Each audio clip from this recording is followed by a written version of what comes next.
찬송가의 236장을 불러주셨습니다. 우리 천국 소망에 대한 가사의 은혜로운 찬양 불러주신 것 감사합니다. 지난 주일 오후에 출발해서 고단하고 또 보람된 그런 일정을 마치고 어제 돌아왔습니다.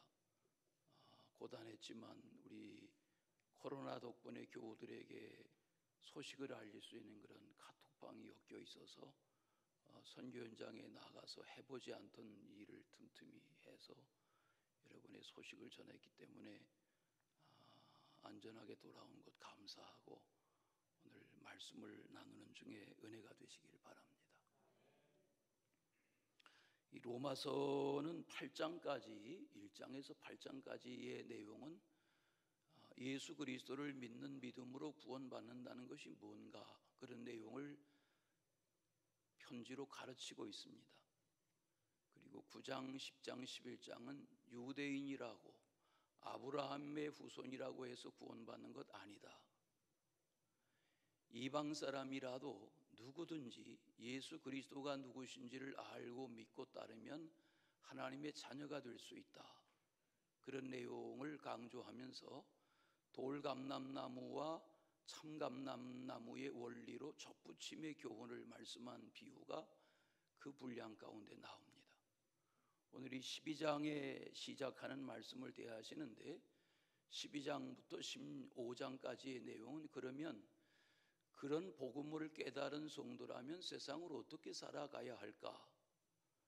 그런 생활 강령, 생활 지침, 그리스도인의 생활 윤리 이런 내용을 담고 있는 내용이 오늘 12장부터 시작됩니다.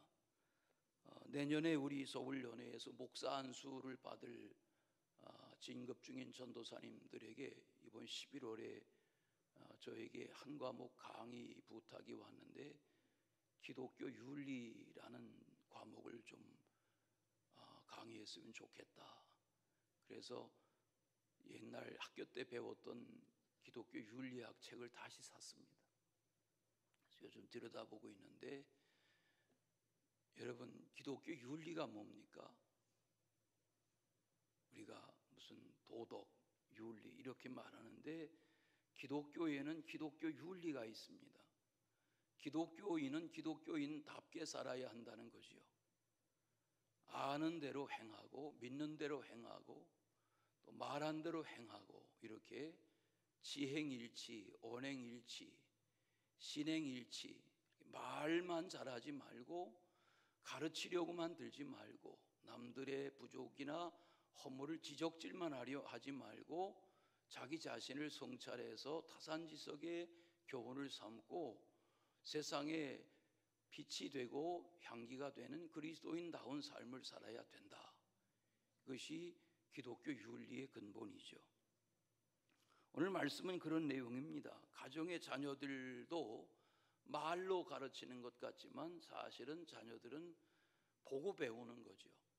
무슨 공원이나 박물관이나 이런 데 입장료를 사는 창구 앞에서 1,000원을 아끼려고 아들, 딸의 나이를 1살 깎는 그런 일들 아무것도 아닌 것 같지만 그런 사소한 일들이 어린아이에게는 세상은 저런 방법으로 사는 거구나 이렇게 각인이 되기 때문에 그런 일들은 씻을 수 없는 어린아이에게 설명해서는 불가능한 씻을 수 없는 인생의 편법을 가르치는 그런 사례가 되고 마는 거죠.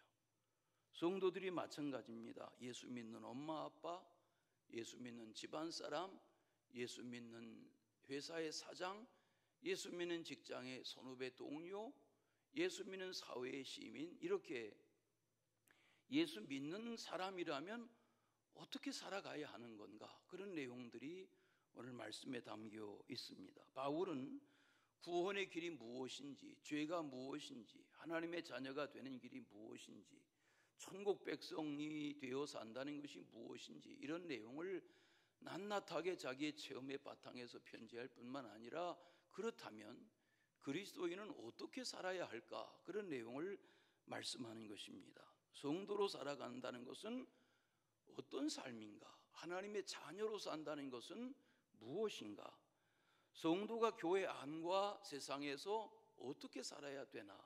그런 말씀을 하시는 거죠. 첫째는 너희 몸을 산제물로 드리라, 이렇게 말했습니다. 오늘 말씀 1절과 2절을 보시면 몸이라는 단어가 나오고 2절에서는 마음이라는 단어가 나오죠. 몸, 다 아시죠? 몸, 우리 육신, 이 육체가 몸입니다. 이 몸이 무엇입니까? 눈에 보이는 이것이 몸입니다. 그러면 2절에서 말하는 마음은 무엇입니까? 우리의 몸은 마음을 담고 있는 그릇이다, 이런 표현을 하는데, 이 말은 우리의 몸과 마음이 분리될 수는 없습니다. 몸과 마음은 하나입니다.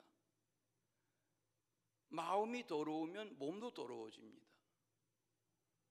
마음이 불의하면 몸도 불의해지고 맙니다. 우리의 몸을 움직이고 지배하고 주관하는 힘은 마음의 힘입니다. 국어 사전에 찾아보니까 마음이 뭐냐? 감정이나 생각, 기억 따위가 깃들이거나 생겨나는 곳. 마음이 여기라고 할 수는 없죠. 우리의 지능의 세계겠죠.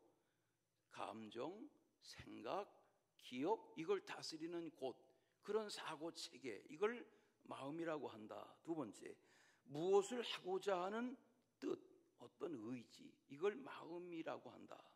세 번째, 마음을 쓰는 태도를 마음이라고 한다. 그래서 마음은 어느 한 사람의 생각, 감정, 의지, 사상, 철학, 신념, 주장, 경험, 관심사, 취향, 이런 것들을 담고 있는 사람의 영역이 마음이라는 것입니다. 마음은 눈에 보이지 않습니다. 그러나 누구와 대화하다 보면 그 사람의 말을 통해서 이 사람이 마음이 이렇구나 하는 것을 감지할 수 있습니다. 알 수 있습니다. 행동을 지켜보면 그 사람의 행동이 평소에 그 사람의 마음이 어떤지를 그 사람의 행동이 우리에게 말합니다.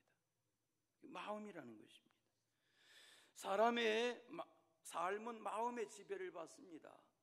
몸을 지배하는 일상의 모든 것의 힘은 마음입니다. 마음의 희로애락이 우리의 몸의 증상으로 나타납니다. 마음을 잘 다스리지 못하면 화병도 생기고 암도 생길 수 있습니다. 물론 암의 원인이 다 그렇진 않지만 그럴 수도 있습니다. 화병이라는 단어는 국제심리학 사전에도 화병이라고 영어로 표기되어 있습니다. 이건 우리나라 사람만 가지고 있는 독특한 마음의 상태입니다. 조심하셔야 됩니다. 화병은 치료약도 없습니다. 마음이 즐겁다, 마음이 아프다, 마음이 괴롭다, 마음이 슬프다, 마음이 무겁다, 마음이 상한다, 마음이 상쾌하다, 마음이 흡족하다, 마음이 섭섭하다, 마음이 만족하다, 마음에 든다, 마음에 안 든다, 마음에 맞는다, 마음에 맞지 않는다, 마음에 새긴다, 마음에 둔다, 마음에 있다, 마음이 없다, 마음을 같이 한다, 마음을 쓴다, 마음이 강하다, 마음이 약하다, 마음이 편하다, 마음이 타들어간다.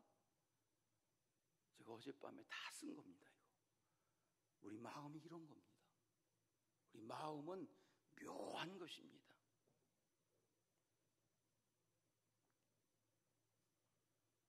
이 끝없는 우리의 감정의 상태를 담고 있는 것이 우리의 마음이라는 것입니다. 그래서 잠언을 읽다 보면 4장 23절에 이렇게 가르칩니다. 모든 지킬 만한 것 중에 더욱 내 마음을 지키라.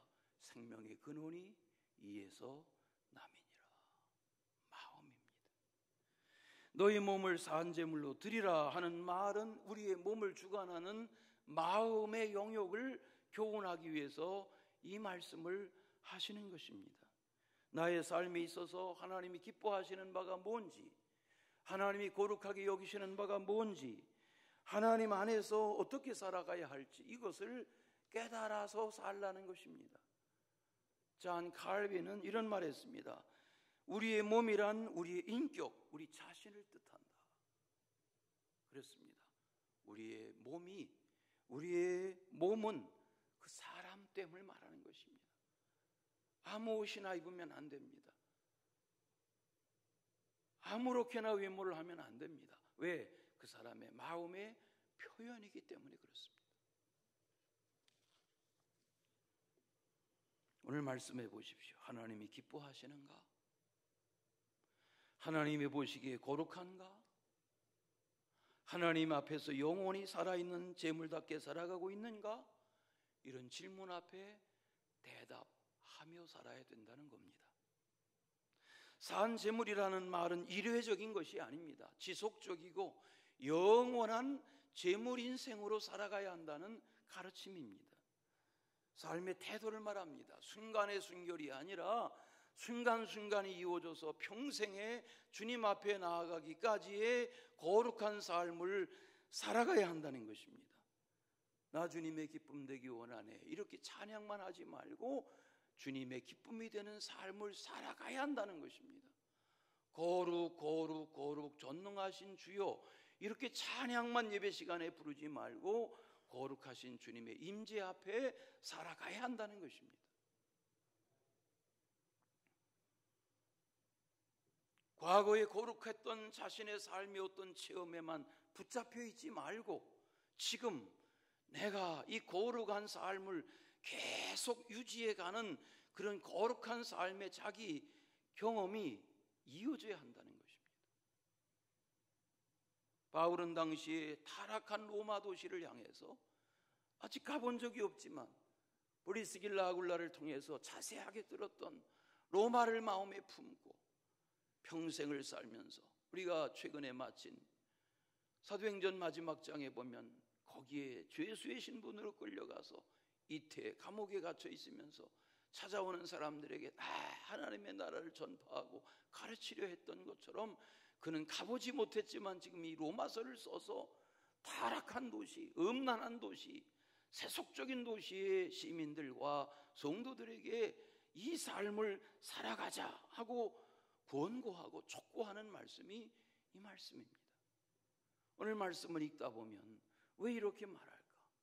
로마 시대는 노아 시대와 같이, 소돔과 고모라와 같이 타락한 시대였습니다. 우상의 제물 앞에 제사하며 거기서 음란한 행위를 하던 그런 곳이었습니다. 과거나 지금이나 별 차이가 없습니다.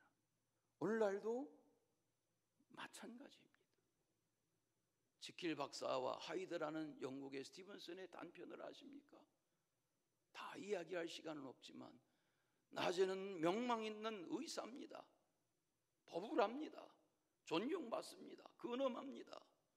그런데 밤만 되면 완전히 다른 사람으로 변합니다. 타락의 상징이 됩니다. 이런 인간의 이중성이 아담의 타락한 후손인 우리 속에 있다는 거죠. 바울은 알았습니다. 여러분의 몸을 하나님 앞에 산제물로 드리십시오. 오늘 말씀에 그러므로 형제들아 내가 하나님의 모든 자비하심으로 너희를 권하노니 너의 몸을 하나님이 기뻐하시는, 하나님이 거룩하게 여기시는 산제물로 드리십시오. 이것이 여러분이 드려야 하는 영적인 예배입니다 하고 가르치는 거죠. 자, 그러면 그런 삶을 도덕적이고 윤리적인 이야기인데 그리스도인이 신앙생활이 세상과 동떨어지지 않게 살려면 어떻게 살아야 한다는 말인가? 다 하늘만 보이는 높은 담장 안에 발목을 덮는 긴 수도승의 옷을 입고, 수도자의 옷을 입고 수도자가 돼서 담장 안에 갇혀 살아야 된다는 말인가? 평생 수도원에 그렇게 살란 초청인가? 아니죠. 담장 안에 수도원에 갇혀 있어도 그 안에도 다 인간의 본심이 있습니다. 시기도 있고 질투도 있고 다 있습니다. 그래서 오늘 2절은 이렇게 말합니다. 여러분, 이 세대를 본받지 마십시오. 오직 마음을 새롭게 하십시오. 변화를 받으십시오.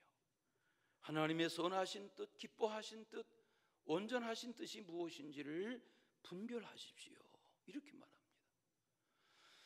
1988년 우리나라 올림픽 있던 해죠. 이제 앞으로 우리나라가 올림픽을 다시 초청할 그런 유치할 의욕을 가지고 있다고 하는데 1988년 우리나라에 올림픽이 있던 그 해에 우리나라의 번역서가 소개된 기독교의 번역서 중에 하나가 로버트 풀검이라는 목사님의 내가 정말 알아야 할 모든 것은 유치원에서 다 배웠다. 엄청 제목이 길죠. 이런 긴 제목의 책이 있습니다. 이 사람은 뭐 안 해본 일이 없습니다. 별의별 세상 직업을 다 갔다가 나중에 목사가 됐습니다. 책 한번 자녀들을 키우는 가정은 꼭 읽어보십시오. 이런 얘기가 있습니다. 그때 나는 의미 있는 삶을 사는데 꼭 필요한 것을 내가 이미 알고 있음을 깨달았다. 그게 그리 복잡하지 않다는 것도 나는 알고 있다. 이미 오랫동안 알고 있었다. 그러나 아는 것과 아는 대로 사는 것은 또 다른 문제다. 이제 나의 신조를 소개한다. 어떻게 살 것인지, 무엇을 할 것인지, 어떤 사람이 될 것인지에 대해 내가 정말 알아야 할 모든 것을 내가 유치원에서 이미 배웠다. 지혜는 가기 어려운 대학원의 상아탑 꼭대기에 있는 것이 아니다. 우리의 삶의 교훈은 유치원의 모래성 안에 있다. 아시죠? 모래성 쌓기 하는 유치원 아이들의 세계 속에 사람이 어떻게 살아야 할지에 대한 교훈은 다 담겨 있다는 것입니다. 우리가 무슨 어려운 칸트의 순수이성 비판, 헤겔의 철학 이런 거 공부하지 않아도 사람이 사람답게 그리스도인이 그리스도인답게 사는 길은 교회 학교 교육, 유치원 교육 이 속에 이미 다 담겨 있다는 것입니다. 예수님이 가르쳐 주셨습니다. 너희는 세상의 소금이다. 너희는 세상의 빛이다. 불을 켜서 말 아래 두지 않는다. 등경 위에 든다. 소금이 맛을 잃으면 다 사람에게 발에 밟히고 만다. 무슨 말입니까? 어떻게 살아라 하는 말씀을 하시는 거죠. 우리가 세상의 어둠에 동화되지 않고 어둠을 이기는 빛의 자녀답게 세상에 섞여 살지 말고 세상을 살맛나게 하는 소금과 같은 인생으로 그렇게 살아가라고 권면하는 거죠. 그런 은혜가 있으시기를 축원합니다. 두 번째는 믿음의 분량대로 지혜롭게 생각해야 된다. 그랬습니다. 바울은 권면합니다. 오늘 말씀해 보시면 마땅히 생각할 그 이상의 생각을 품지 마세요. 예? 마땅히 생각할 그 이상의 생각을 품지 마세요. 가끔 이야기하죠. 우리 예수사랑교회 집사님 권사님이 20명 30명 복권 사는데 그런데 줄에 끼어서지 말란 말이에요. 물론 대박이 날 수도 있겠죠. 대박이 만약에 나면 다 고스란히 바치세요. 빚 갚아야 하니까. 딴 데 쓰지 마시고.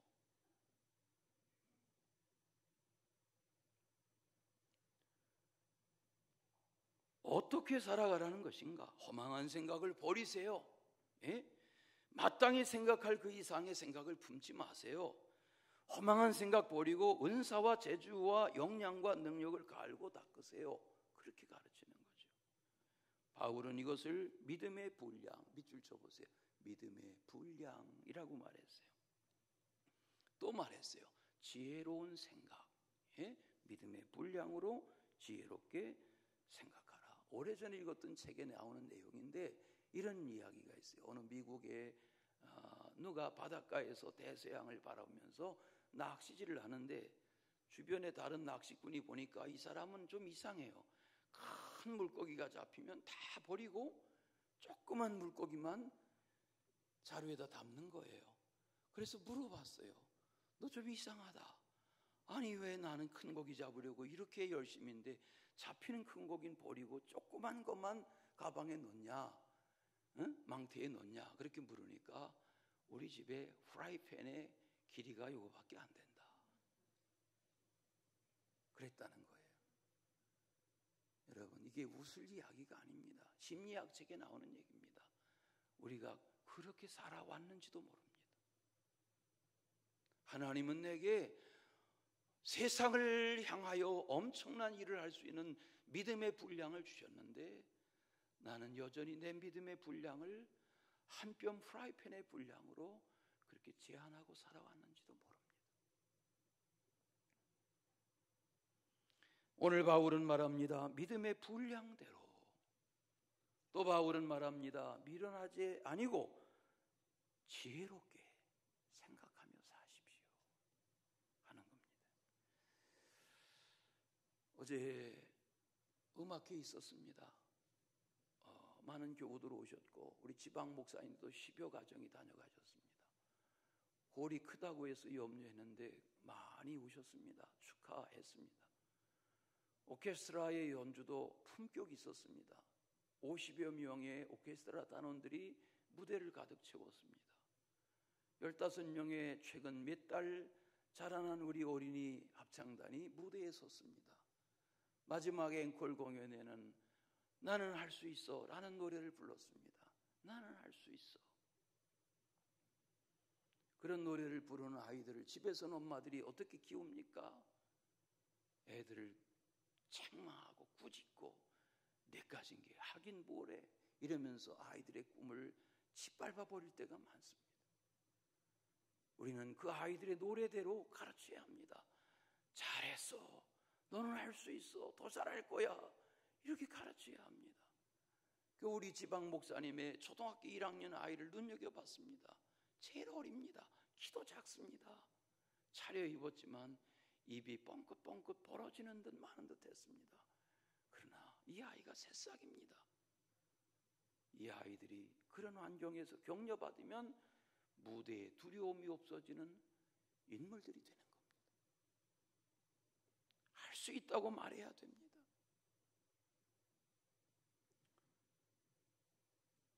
사실은 이 오케스트라나 또 어린이 합창단 다 배후에 제가 한 일이 아니라 저희 아내가 나서서 한 겁니다. 음악을 한 사람이니까 이런 일 교회가 하면 좋겠다 해보라고.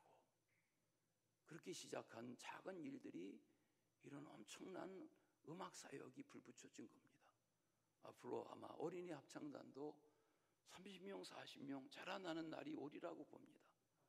이번 11월에 우리 지방 음악제에도 제가 소개해서 우리 어린이 합창단 보내려고 합니다.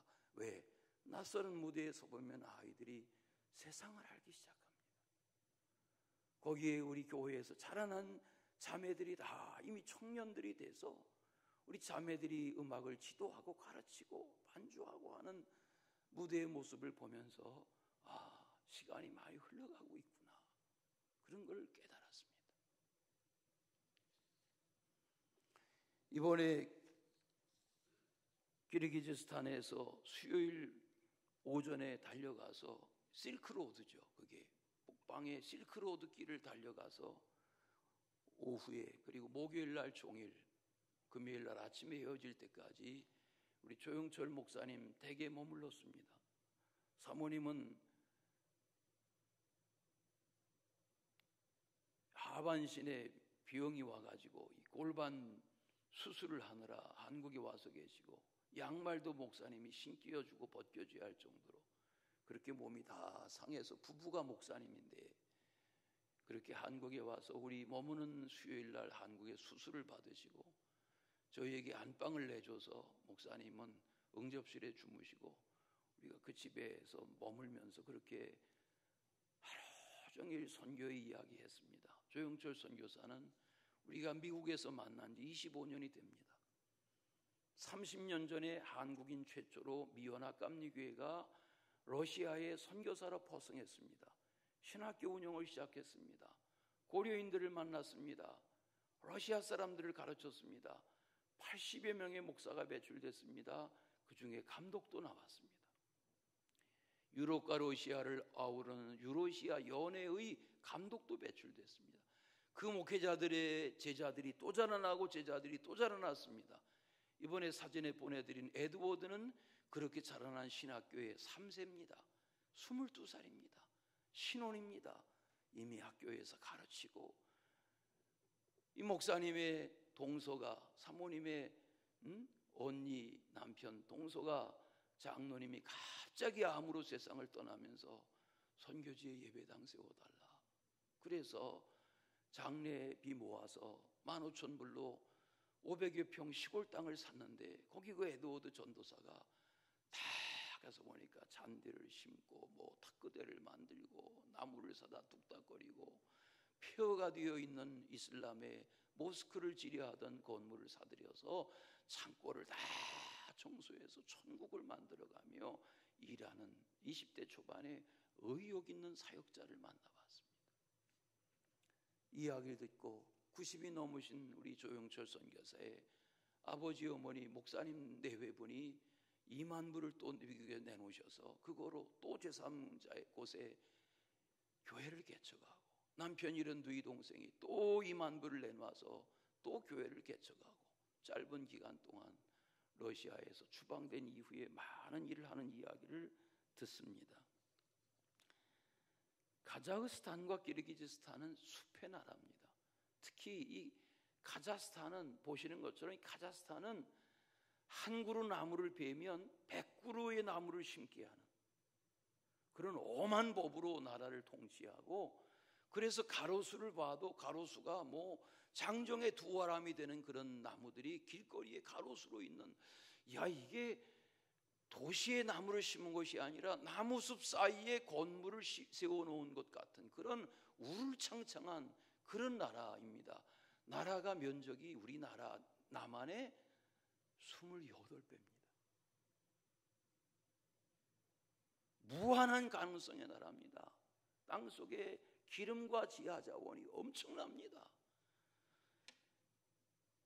지금 이 보여드린 대학은 키메프라는 대학교입니다. 사진에 키메프라는 대학교는 이 방찬영 교수, 방찬영 박사가 연세대학을 마치고 미국에 유학하고 샌프란시스코 대학에 경제학부로 있다가 소련에서 이 스탄이라는 나라들이 다 독립되면서 여기 카자흐스탄의 초대 대통령의 경제 고문으로 가서 자유주의 경제를 어떻게 해야 되냐, 공산주의에서 무너졌으니까 어떻게 나라를 살려야 되냐, 그 어마어마한 땅에 그런 자문 역할을 했던 세계가 인정해주는 경제의 석학입니다.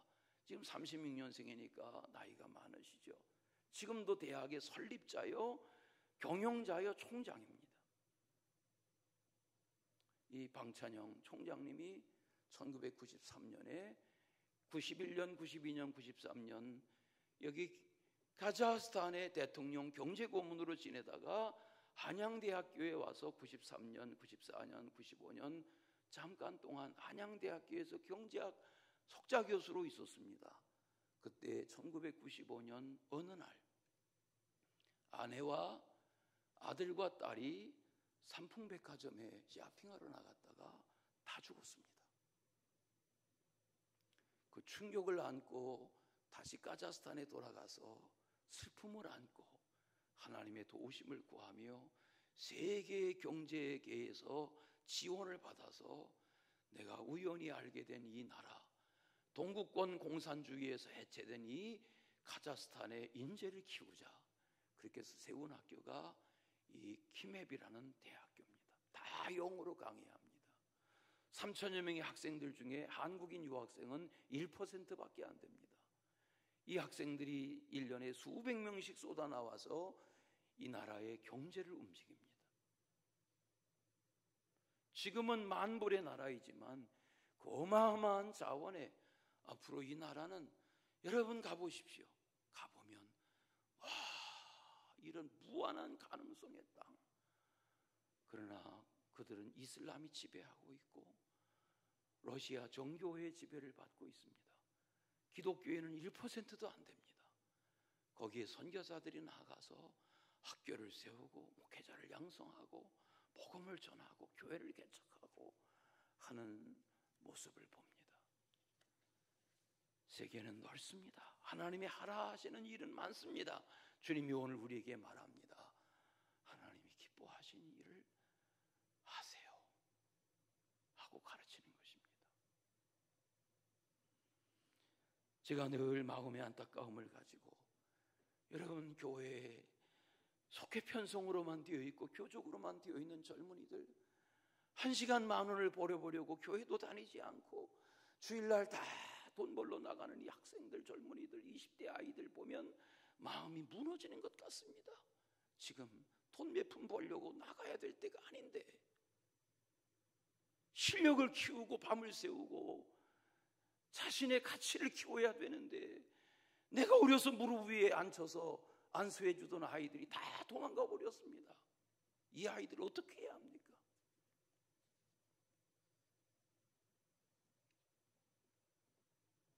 교회는 복음을 알고 복음을 깨닫고 천국을 가르칠 뿐만 아니라 이 세상에서 어떻게 살아야 할지를 가르쳐야 됩니다.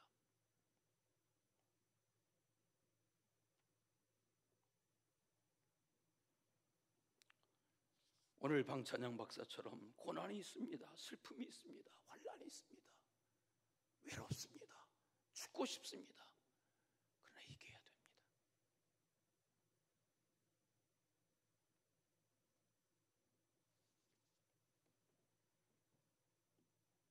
마지막은 주신 은혜와 은사를 따라 주를 섬기라 하는 것입니다.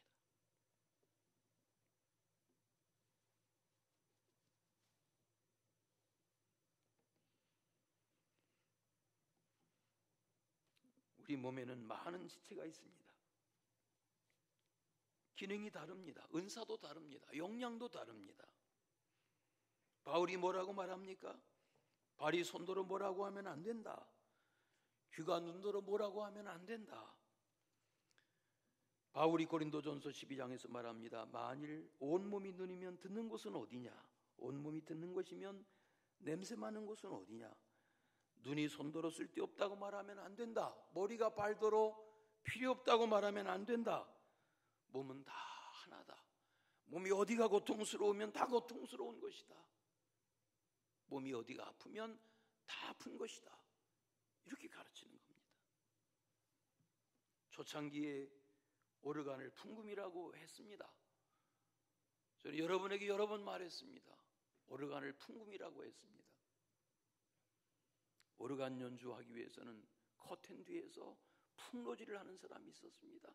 허리가 끊어져라 풍로질을 해야 풍금의 건반이 바람의 힘으로 소리를 냅니다. 아름다운 악기의 소리를 듣고 사람들이 열광했습니다. 새로운 악기가 고안되었다. 앙코를 요청했습니다. 제가 준비한 또 한 곡을 연주하겠습니다 하고 인사했는데 소리가 나지 않습니다. 당황했습니다. 그런데 커튼 뒤에서 소리가 들렸습니다. 이보게, 내가 연주할 꼴목이라고 하지 말게. 우리가 연주할 꼴목이라고 하게. 무대 앞에 자네가 혼자 하는 거 아니잖아. 내가 연주할 꼴목이라고 하지 말게. 무대 뒤에 나도 소개해주게. 우리가 연주할 꼴목은. 어제 보셨습니까? 연주하는 이들만이 연주자가 아닙니다. 순간엔 아무 말도 없이 나와서 의자를 세팅하고 들어가는 이들, 마이크를 세팅해놓고 사라지는 이들, 주차를 안내하는 이들, 그런 이들이 없으면 그런 수준 있는 무대는 불가능한 것입니다. 모든 삶이 마찬가지입니다.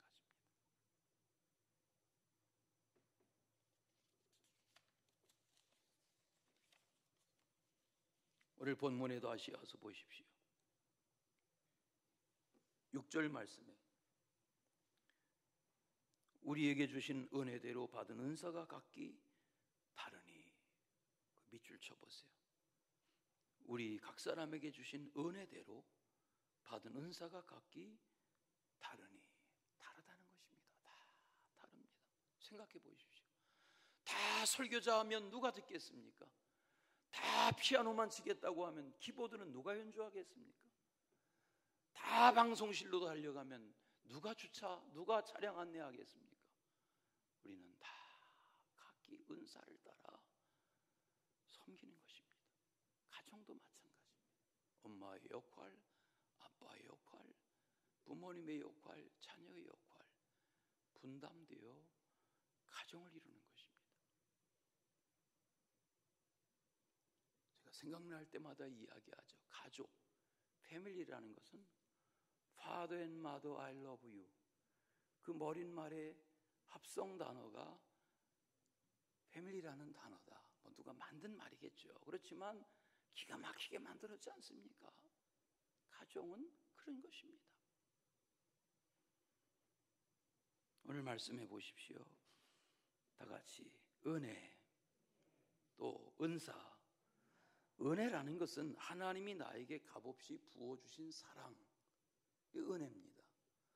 은사는 그리스도의 몸된 교회를 세워가라고 주신 주님의 주신 능력, 역량, 자질, 재주, 그게 은사입니다.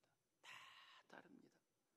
저는 아무리 뭐 노력하면 좀 할 수 있겠지만 아무리 해도 이렇게 노래를 잘하는 분들처럼 할 수 없습니다. 저렇게 피아노를 잘 칠 수는 없습니다. 저는 피아노 앞에 앉으면 나의 살던 고향은 정도 띵동대다가 내려올 겁니다. 그러나 저도 만 시간을 투자하면 하겠죠. 왜? 손가락이 크니까. 시간을 들여야 합니다. 저절로 되지 않습니다. 교회도 마찬가지입니다. 저는 어제 어린아이들의 합창 시간에 눈물이 왈칵 났습니다.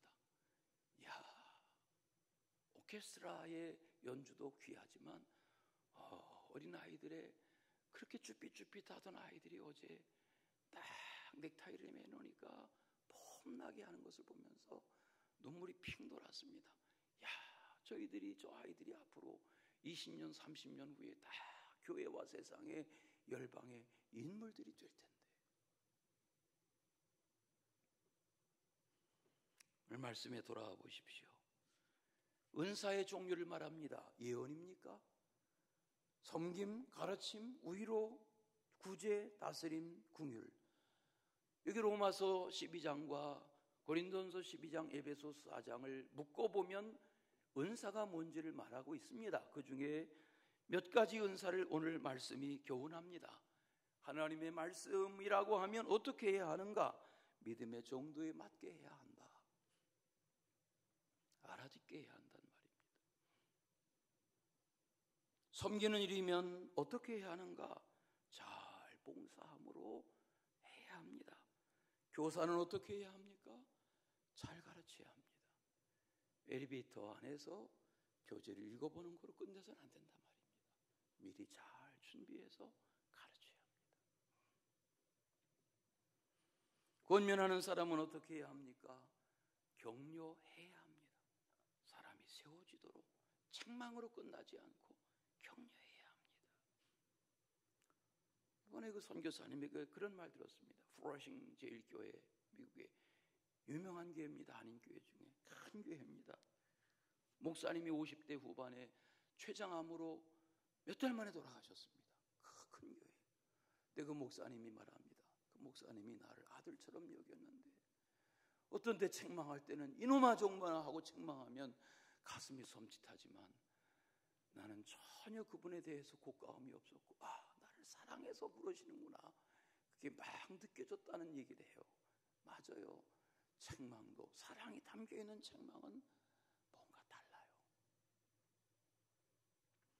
권면은 격려로 해야 한다는 것입니다. 옆에 분을 한번 격려해 보십시오. 잘 되실 겁니다. 또 격려하십시오. 잘 돼가고 있습니다. 또 격려해 보십시오. 그 정도면 잘하는 겁니다. 네, 그렇게 칭찬한다고 너무 또 회의하지 마시고 진짜 잘하나 착각하지 마시고 잘해야 합니다. 남을 구제하는 사람은 어떻게 해야 합니까? 후하게 해야 합니다. 이번에도 선교사님들을 대접하고 봉투를 하나씩 담아서 나눠드리면서 손이 부끄러웠습니다. 더 드리면 좋은데, 물론 많이 드리는 것만이 능사는 아니지만 그분들이 말했습니다. 이런 자리가 참 감사하지만 돌아설 때 우리만 남는 것 같은 허전함이 있습니다. 그랬습니다.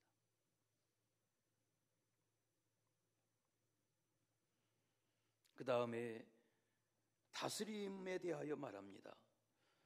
현대인의 성경에 보니까 다스림은 열심으로 해야 된다. 열심으로 해야 된다. 이번 한 주간 아마 우리 한 전도사님이 금요일 철야까지 한 적은 우리 교회에서 처음이니까 일주일이 아마 발바닥에 불이 붙었을 겁니다. 새벽 기도부터 금요일, 수요일 저녁, 금요일 기도까지는 우리 교회 수련목으로 처음 경험한 일입니다. 그러나 그런 일들이 쌓여서 목회자가 되어가는 거죠. 저도 그제 금요일 날 아침 일찍 일어나서 금요일 날 하루 종일, 그리고 금요일 날 밤 거기 새벽 1시 반에 비행기 타고 비행기 안에서 안대를 대고 3시간 정도 눈을 붙인 후에 어제 음악 행사가 다 끝나고 어제 밤 12시 반에 잠자리에 들기까지 한 이틀 동안 식은땀을 흘리며 지냈습니다. 쉬운 게 없습니다. 오늘 말씀에 다스림이라는 것은 현대인의 성경에 보면 지도자는 열심히라고 그랬습니다. 열심히 하지 않으면 저절로 되는 일은 하나도 없습니다. 마지막, 자선을 베푸는 사람은 어떻게? 기쁨으로 하세요. 성숙한 그리스도인으로 은혜로운 교회로 세워가실 수 있기를 축원합니다. 사랑의 주님, 기온이 떨어지고 계절이 변화되고 있습니다. 이슬이 맺힙니다. 열매를 보아야 하는 때입니다. 각자에게 주어진 은사를 잘 갈고 닦아 하나님의 영광이 되는 충성된 삶을 살게 하여 주시옵소서.